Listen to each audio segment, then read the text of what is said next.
It can come as quite a shock to find that Sheffield has a medieval heritage, and that some of the most famous names in English history have connections with the city. It also surprised you to find that Sheffield was once the site of one of the largest castles in the north of England, but there again perhaps it shouldn't, since apart from a few names in the city centre, virtually all traces of the castle disappeared over 300 years ago. The site of the castle was where the current castle market stands today, tucked in between Waingate, the River Don as it passes under Ladies Bridge, and the River Sheaf, which these days runs under the outdoor Sheaf Market. But before it was a castle, there is strong evidence from excavations in the late 1920s that the last Saxon Earl of Northumbria, Waltheof II, had a hall on the same site. This may have been fortified, since the River Sheaf acted as part of the border between the kingdoms of Northumbria and Mercia at that time.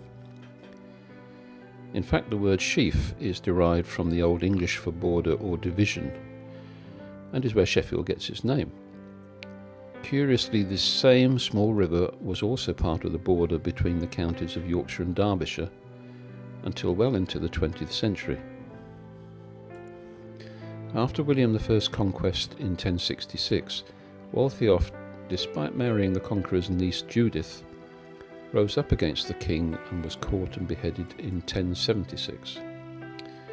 Through Judith's line, the area of Sheffield passed to William de Lovertow, the Lord of Hallamshire, in Henry I's reign, and it was he who built the first castle on the site, made of timber and earthworks, as well as the first Ladies' Bridge over the Don nearby, and a hospital on Spittal Hill.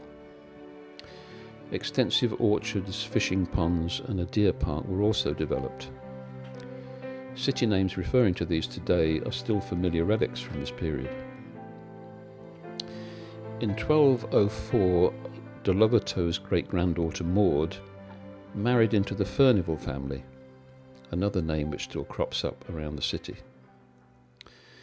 For his support in the civil wars against Simon de Montfort, when the original castle and most of the buildings in Sheffield were destroyed by fire in 1266, Henry III granted Thomas de Furnival a charter to rebuild the castle in 1270, but this time in stone, and with permission to add defensive crenellations to the walls. This was an important gesture. A powerful lord and a large castle could represent a serious threat to the monarchy.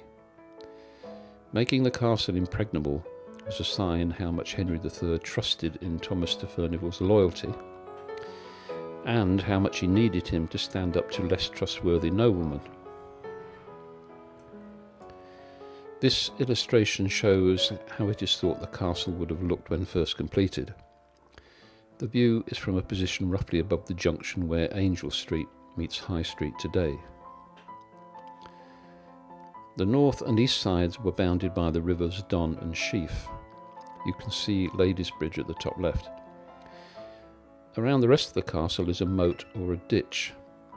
The large bastion tower and gatehouse is to the right, facing south with the drawbridge over the moat, opening onto roughly where Exchange Street is today. The overall circumference of the main structure was thought to be between 500 and 600 metres, with an area of 1.75 hectares. That's approximately 3 full-size football pitches. This was large enough, for instance, to garrison a troop of 350 cavalry, their horses and equipment during the civil wars of 1640s. In the 14th century, it seems, Furnival's castle and much of Sheffield fell into disrepair, possibly as a result of the diseases which swept the country, but was saved when through marriage it was taken over by one of the most famous knights of 15th century England, John Talbot, the first Earl of Shrewsbury, who restored the castle to full strength. It's possible the outer enclosure shown here was then added up to Dixon Lane and may even have stretched as far as Fitzallen Square. In 1570, Sheffield Castle became effectively a jail for Mary, Queen of Scots, who arrived with most of her court retinue and was held there by George Talbot, the 6th Earl of Shrewsbury, for 14 years at the command of Elizabeth I, who feared Mary or her Catholic supporters might take over her throne and return England to Catholicism. In the English civil wars of the 1640s, the castle eventually fell to parliamentary forces and paid for 500 years of loyalty to the English throne. In July 1647, a resolution was passed in the House of Commons for the castle to be made untenable, in other words, demolished. And from then on, the history of the city of Sheffield changed irrevocably. Given the huge size of the structure, where did all the materials go? The timber, lead and glass is known to have been sold off. Some of the best facing stone went into the new grammar school, built in 1648 near Townhead Street, and almost certainly more went into other buildings at the time.